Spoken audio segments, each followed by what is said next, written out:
Hi guys, I'm just looking into how to build an electric bike. So these guys are probably you guys are probably 60 pounds combination.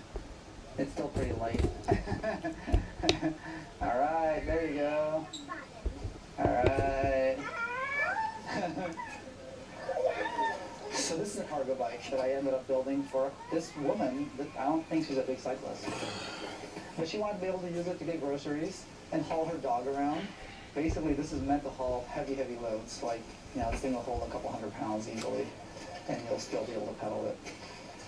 Yeah, Pretty cool, huh, guys? Cool built-in features on this thing too. So I can't wait till I build mine. Built into this rack. It's gonna be so fun, guys. So when you pull up to like I'll show it on my YouTube channel. We can actually unlock that. I'll show all different bikes, guys. I'm just gonna buy all of them, so the lock is kind of built into the frame, so I can take my ideas and move forward.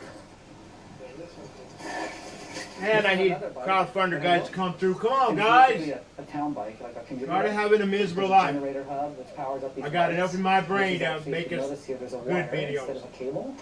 And this I'll find good companies, good parts, and I'll tell you guys what the best thing to use. All right, guys? Here it's on. So there's no cables and there's nothing to adjust. So what I do that's kind of different than going to a shop and buying an existing bike.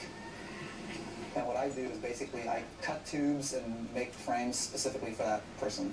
It's kind of like getting a custom suit. So let's do a little quick fitting. Go ahead and stand, you know, like maybe a foot apart, like this, and I'll take your inseam, and we'll take your overall height. When someone orders a custom frame, basically I measure people up. So if you just stretch out an arm, measure your arm length, height, inseam. So when I go to design a frame around this, there's a little sizing cycle right here. I start moving this thing around to different measurements.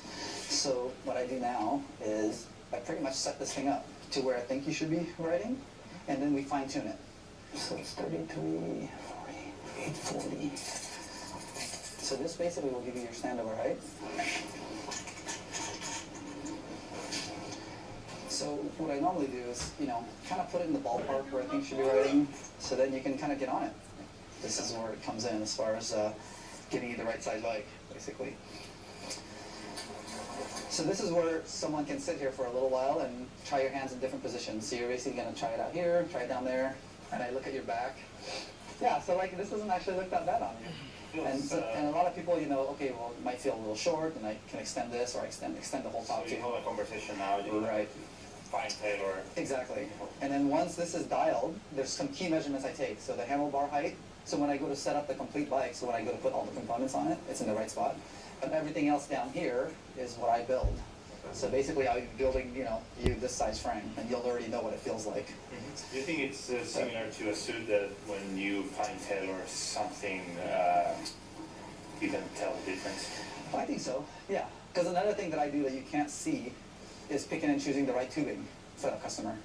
So normally a production bike, they'll probably overbuild it generally, so it's a little heavier because they don't know who's going to own it, right? So in my case, I kind of ask you your weight, your riding style, what you're going to do with it, and I can pretty much fine-tune the tubing itself. And basically what I do is I...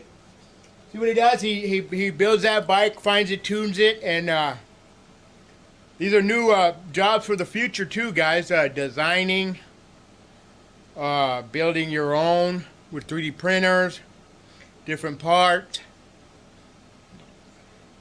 But yeah, this guy's pretty good here. Generate a drawing like this for a customer, and so they kind of get to see what their frame is going to look like, the geometry and the way the slope of the top tube is. And this is kind of what I build off of.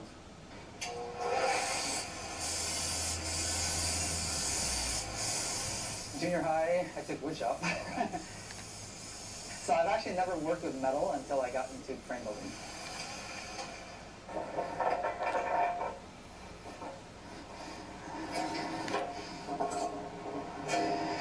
And so right before it goes to paint, or after it gets done getting built, basically all the frames get aligned to make sure that it's perfectly like leveled with each. We're a local-based auction company.